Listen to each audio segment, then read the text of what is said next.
ആരോ ഒരാൾ ഭാഗം 4. സായയ്ക്ക് അങ്ങനൊരു പതിവില്ലല്ലോ. എന്തെങ്കിലും അറിയിക്കാനുണ്ടെങ്കിൽ മെസ്സേജ് അയക്കാറാണ് പതിവ്. ഇതെന്തായിരിക്കും? എന്തു തന്നെയാണെങ്കിലും കാര്യം തീരെ നിസ്സാരമല്ലെന്ന് ചുരുക്കം. അപ്പോൾ തീർച്ചയായും അവളെ ഇന്ന് തന്നെ കാണണം. സായയെപ്പറ്റി ആലോചിച്ചുകൊണ്ട് മെർലിൻ ക്ഷീണത്തോടെ ബെഡിലേക്ക് ചാഞ്ഞു. 2 വർഷങ്ങൾക്ക് മുൻപ് ഒരവധിക്കാലത്ത് വർഗീസങ്ങളുടെ ആശുപത്രിയിൽ വെച്ചാണ് അവളെ ആദ്യമായി പരിചയപ്പെടുന്നത്. അതിസുന്ദരിയായ പെൺകുട്ടി, ആരെയും കൂസാത്ത ഭാവം. അവളിൽ ഏറ്റവും ആകർഷണീയമായി തോന്നിയത് അവളുടെ കണ്ണുകളായിരുന്നു. അതിമനോഹരമായ ആ കണ്ണുകൾക്ക് ഒരുതരം വന്യതയായിരുന്നു. അതിൽ ഒന്നിലേറെ ഭാവങ്ങളുണ്ടായിരുന്നു. വിഷാദമോ പ്രതികാരമോ എന്തൊക്കെയോ തങ്ങി നിൽക്കുന്ന അവളുടെ തീഷ്ണതയേറിയ നോട്ടം. അവളുടെ കണ്ണുകളിൽ നിറഞ്ഞു നിൽക്കുന്ന വിവിധ ഭാവങ്ങളുടെ അർത്ഥം എത്ര ആലോചിച്ചിട്ടും ഇന്നുവരെ തനിക്കത് അജ്ഞാതമാണ്. ആദ്യമൊക്കെ സായയോട് വിശേഷങ്ങൾ ചോദിക്കുമ്പോൾ അവൾ തന്നെ തുറിച്ചു നോക്കുക മാത്രമായിരുന്നു ചെയ്തത്. ഒരു ഡോക്ടറുടെ മകളെ മൈൻഡ് പോലും ചെയ്യാത്ത അവളൊരു തൻ്റേടിയാണെന്ന് മനസ്സിലുറപ്പിച്ചു. വെറുമൊരു അറ്റൻഡറായ അവളുടെ അഹങ്കാരം. ചിലരെയൊക്കെ കാണുമ്പോൾ നമ്മുടെ മനസ്സ് ഒരു മുൻവിധി എടുക്കും. അതുതന്നെയായിരുന്നു സായയുടെ കാര്യത്തിലും തനിക്ക് സംഭവിച്ചത്. പിന്നീടൊരിക്കൽ വർഗീസ് അങ്കിൾ പറഞ്ഞാണ് അവൾ ഒരു അനാഥ പെൺകുട്ടിയാണെന്നും അവൾക്ക് സംസാരശേഷി ഇല്ല എന്ന കാര്യവും താൻ മനസ്സിലാക്കിയത്. അതോടെ അവളോടുണ്ടായിരുന്ന ദേഷ്യമൊക്കെ പമ്പ കടന്നു. മാതാപിതാക്കളുടെ തണലിൽ ഇപ്പോൾ ജീവിക്കാൻ സാധിക്കുന്നുണ്ടെങ്കിലും ഒരു കാലത്ത് താനും ഒരു അനാഥയായിരുന്നല്ലോ എന്ന ചിന്ത വന്നപ്പോൾ അവളോടുള്ള സ്നേഹം കൂടി. പിന്നെ സൗഹൃദങ്ങൾ തുടർന്നത് വാട്സപ്പിൽ കൂടിയായിരുന്നു. ഇടയ്ക്കിടെ വിശേഷങ്ങൾ ചോദിച്ചുകൊണ്ട് അവൾ മെസ്സേജ് അയക്കും. പക്ഷേ കുറച്ച് നാളുകളായി അവളുടെ മെസ്സേജുകൾ വരുന്നില്ലെന്ന് താൻ ആലോചിച്ചതുപോലുമില്ല. നല്ല തിരക്കായിരുന്നു. അതങ്ങനെയാണ്, തിരക്കുകൾ കൂടുമ്പോൾ ബന്ധങ്ങൾ കുറഞ്ഞു പോകുന്നു. റോഷനോടുള്ള സ്നേഹവും ജീവിതത്തിൽ നടക്കുന്ന കൊച്ചു കൊച്ചു കാര്യങ്ങൾ പോലും ഏറ്റവും നല്ല സുഹൃത്തായ അവളോടാണ് പങ്കുവച്ചിട്ടുള്ളത്. പലപ്പോഴും അവളൊരു പിശുക്കിയാണോ എന്നുവരെ തനിക്ക് തോന്നിയിട്ടുണ്ട്. അവൾക്ക് താൻ അയക്കുന്ന എല്ലാ വോയിസ് മെസ്സേജുകളും അവൾ കേൾക്കും. പലപ്പോഴും മറുപടി പറയാറില്ല. ചിലപ്പോൾ ഒരു ലവ് ഇമോജിയിലൂടെ അവളുടെ സന്തോഷം പ്രകടിപ്പിക്കും. അവളെപ്പറ്റി ഒരിക്കൽ മാത്രമാണ് ചോദിച്ചത്. പക്ഷേ അന്ന് അവളുടെ പെരുമാറ്റത്തിൽ നിന്ന് അവൾ ഒരിക്കലും അവളെപ്പറ്റി പറയാൻ ആഗ്രഹിക്കുന്നില്ലെന്ന് മനസ്സിലാക്കി. പിന്നീട് ഇന്നുവരെ അവളോടൊന്നും ചോദിക്കാൻ നിന്നില്ല. അവളൊന്നും തുറന്നു പറയുന്ന ടൈപ്പല്ല. ആരൊക്കെ അടുക്കാൻ ശ്രമിച്ചാലും അവരെയൊക്കെ ആട്ടിയോടിക്കുന്ന ഒരു സ്വഭാവമാണ് അവളുടേത്. വർഗീസ് അങ്കിളിനെയും കുടുംബത്തെയും വലിയ ഇഷ്ടമാണ് അവൾക്ക്. അതോടൊപ്പം ഡാഡിയെയും. അല്ലാതെ സഹപ്രവർത്തകരോടൊന്ന് ചിരിക്കുക പോലും ചെയ്യാത്ത ഒരു പ്രകൃതമാണ് അവളുടേത്. പക്ഷെ കുറച്ചു മാസങ്ങൾക്ക് മുൻപാണ് ആദ്യമായി അവളുടെ ഉള്ളിൽ വളരുന്ന തീവ്രമായ ഒരു പ്രണയത്തെപ്പറ്റി തനിക്ക് അവൾ ഒരു മെസ്സേജ് അയച്ചത്. സച്ചുവേട്ടൻ. വർഷങ്ങളായി സച്ചുവേട്ടൻ അറിയാതെ സച്ചുവേട്ടനെ പ്രണയിക്കുന്ന കാര്യം അവൾ മെസ്സേജിലൂടെ തന്നെ അറിയിക്കുമ്പോൾ താൻ ആദ്യമൊന്ന് ഞെട്ടി. പിന്നെ ഓർത്തു, പ്രണയം ആർക്ക് എപ്പോൾ വേണമെങ്കിലും ആരോട് വേണമെങ്കിലും തോന്നാം. റോഷനോട് തനിക്കുള്ളതും അതേ ഇഷ്ടം തന്നെയാണല്ലോ. അവൻ മനസ്സിലാക്കിയാലും ഇല്ലെങ്കിലും അതാണ് സത്യം. ഒരുപക്ഷെ സച്ചുവേട്ടനോടുള്ള അവളുടെ ഇഷ്ടം അവൾ തുറന്നു പറഞ്ഞിട്ടുണ്ടാകുമോ? എന്തായാലും സാധിക്കുമെങ്കിൽ ഇന്ന് തന്നെ അവളെ കാണാൻ ശ്രമിക്കണം.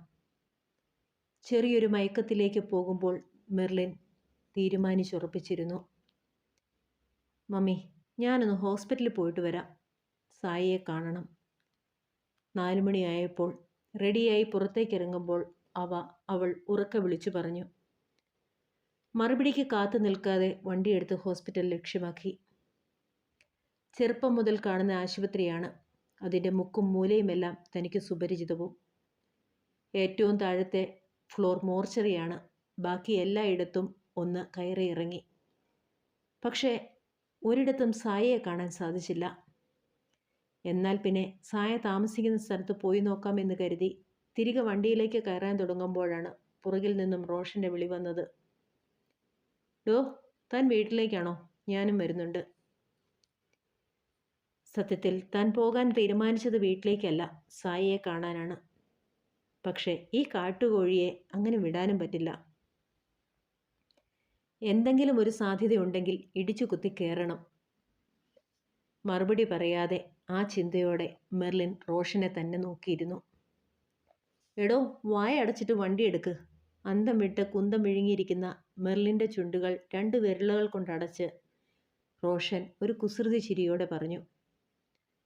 ഡാ, ഞാനിത് സ്വപ്നം കാണുന്നതൊന്നുമല്ലല്ലോ. നീ എന്നെ ഒന്ന് പിച്ചിക്കേ. അതോ കാക്ക വല്ലതും മലന്ന് പറക്കുന്നുണ്ടോ ആവോ? ഞാനൊന്ന് നോക്കട്ടെ. സന്തോഷത്തോടെ പുറത്തേക്ക് തലയിട്ട് ആകാശത്തിലേക്ക് നോക്കിക്കൊണ്ട് മെർലിൻ വണ്ടി സ്റ്റാർട്ട് ചെയ്തു. റോഷ്, ശരിക്കും എനിക്കിത് വിശ്വസിക്കാനാകുന്നില്ല. എത്ര കാലമായി കൊതിക്കുന്നതാണെന്നറിയാമോ ഇതുപോലെ ഒരുമിച്ചൊരു യാത്ര. ഇനിയിപ്പോൾ അങ്ങ് ചത്താലും വേണ്ടില്ല. കാറിൻ്റെ റിവർവ്യൂ മിറർ നേരെ വെച്ചുകൊണ്ട് അവൾ പറഞ്ഞു. ഒരുപാട് സ്വപ്നം കണ്ടങ്ങ് നിഗളിക്കേണ്ട. എന്തൊരു ഒലിപ്പീരാടി ഇത്. നിനക്ക് ട്രിപ്പ് പോകണമെങ്കിൽ നമുക്ക് എപ്പോൾ വേണമെങ്കിലും പോകാലോ. ഒന്നുമല്ലെങ്കിലും നല്ലൊരു ഡോക്ടറായില്ലേ, ഇനിയെങ്കിലും ഒന്ന് നന്നായി കൂടെ. ഇപ്പോഴത്തെ ഈ യാത്ര അതിന് വേറെ ലക്ഷ്യമുണ്ട്. എനിക്ക് നിൻ്റെ ഒരു ഹെൽപ്പ് വേണം. റോഷൻ അവളുടെ തലയിൽ തട്ടിക്കൊണ്ട് പറഞ്ഞു. ഓ, ഞാൻ വിചാരിച്ചു നീ എൻ്റെ ചൂണ്ടയിൽ കുത്തിയെന്ന്. ആ പോട്ടെ, എല്ലാം എൻ്റെ വിധി. താടി വളരാത്തതുകൊണ്ട് മുടി വളർത്തി നടക്കാനാണ് യോഗമെന്ന് തോന്നുന്നു. ഇനിയിപ്പോൾ നീ കാര്യം പറ. വണ്ടി മുന്നോട്ടെടുത്തുകൊണ്ട് അവൾ അവൻ്റെ വാക്കുകൾക്കായി കാതോർത്തു.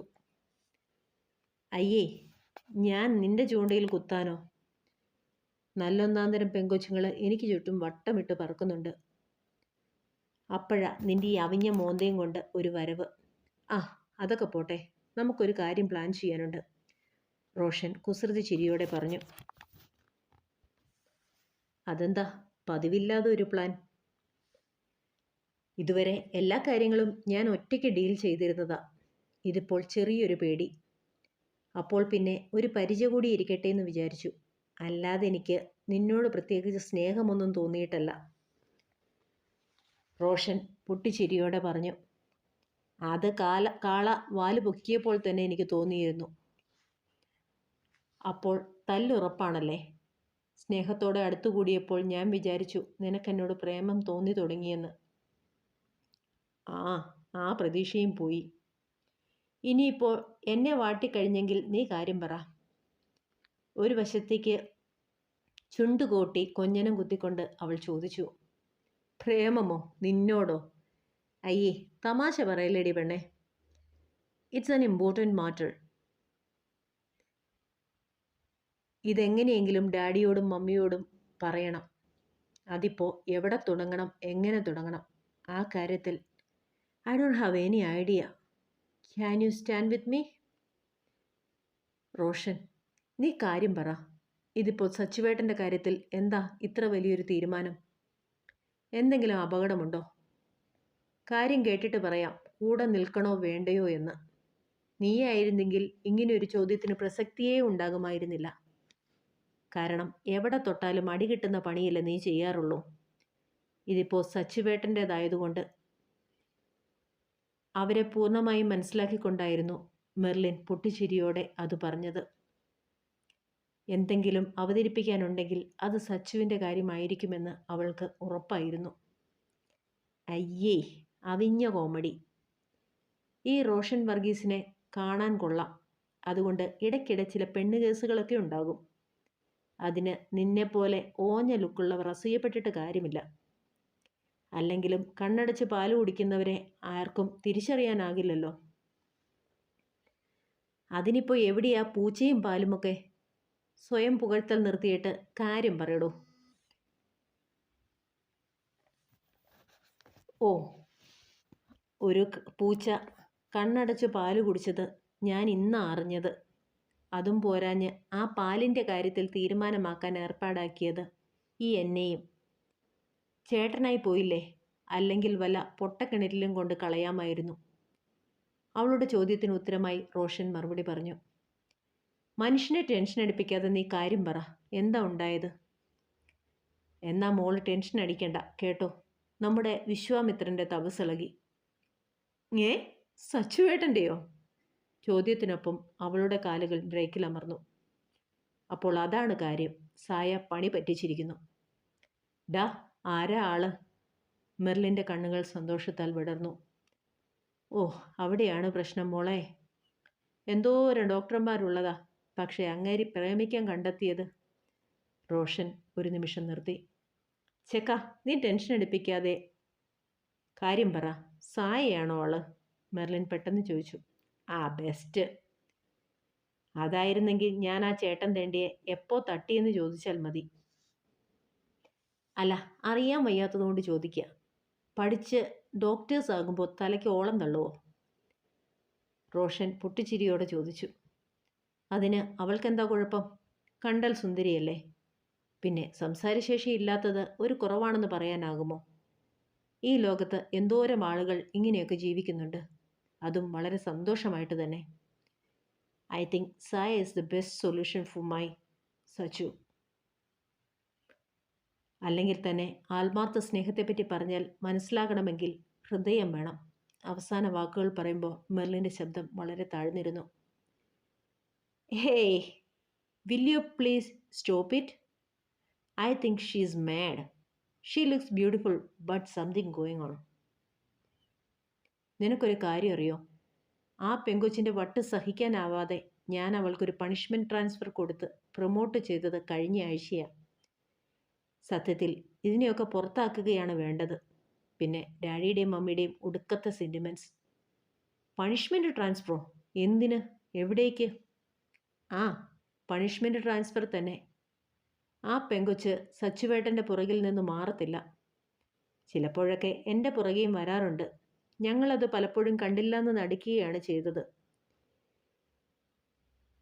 എനിക്ക് കണ്ടെന്ന് നടിക്കാനൊക്കെ വലിയ താല്പര്യമായിരുന്നു. പക്ഷേ അതിൻ്റെത് ഒരു വല്ലാത്ത പ്രകൃതമാണ്. അതിൻ്റെ ഒരു നോട്ടമുണ്ടല്ലോ, എൻ്റെ പൊന്നെ, ഇറ്റ്സ് ഹൊറിബിൾ. പക്ഷേ ഈ കഴിഞ്ഞ ദിവസം അത് സച്ചുവേട്ടൻ്റെ കയ്യിൽ കയറി പിടിച്ചു. ആണുങ്ങൾ പീഡിപ്പിച്ചു എന്ന് പറഞ്ഞു കേട്ടിട്ടുണ്ട്. ഇതിപ്പോൾ I think she is hiding something. വെറുതെയൊന്നും ആരും ഇങ്ങനെയൊന്നും ചെയ്യില്ല. സച്ചുവേട്ടൻ കംപ്ലൈൻറ്റ് പറഞ്ഞപ്പോൾ ഞാൻ അതിനെ മോർച്ചറിയുടെ രജിസ്റ്റർ എഴുതാനായി ഏറ്റവും താഴത്തെ ഫ്ലോറിലേക്ക് മാറ്റി. അവിടെയാകുമ്പോൾ ആർക്കും ഒരു ശല്യവുമില്ലല്ലോ. റോഷൻ എന്തോ വലിയ കാര്യം ചെയ്തതുപോലെ പറഞ്ഞു. അപ്പോഴതാണ്. ചുമ്മാതല്ല, താൻ ഈ ഫ്ലോറുകൾ മുഴുവൻ കയറി ഇറങ്ങിയിട്ടും അവളെ കാണാൻ പറ്റാതിരുന്നത്. റോഷ്, ഒരുപക്ഷെ നിങ്ങൾ അവളെ തെറ്റിദ്ധരിച്ചതായിരിക്കാം. എനിക്കറിയാം സായയെ. ഹാ, അതൊക്കെ പോട്ടെ, ഇപ്പോഴും ആളാരാണെന്ന് പറഞ്ഞില്ല. മെർലിൻ ആകാംക്ഷയോടെ റോഷനെ നോക്കി. കഥയുടെ ഭാഗങ്ങൾ ഇഷ്ടപ്പെടുന്നുണ്ടെങ്കിൽ തീർച്ചയായും ലൈക്ക് ചെയ്യാൻ മറക്കരുതേ. അടുത്ത ഭാഗവുമായി ഉടനെ വരാമേ.